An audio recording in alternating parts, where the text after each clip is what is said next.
Hello guys, nasa Brook Street po tayo. Brook Street, Ho Chi Minh City. Located of Ho Chi Minh City. Sa harap po yan ng Notre Dame Cathedral. Tingnan niyo po, may nagpipainting.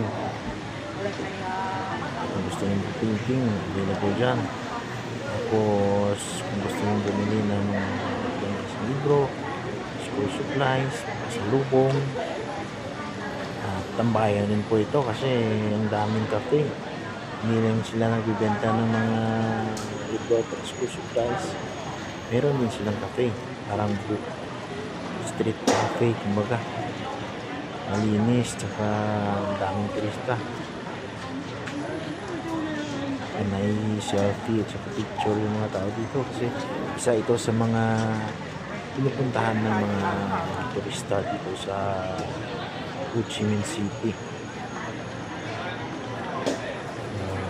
Yun lang. Daming nakatambay. Tsaka ang ganda ng ambience kasi kabilaan yung mga punong kahoy. Sarap tambayan guys.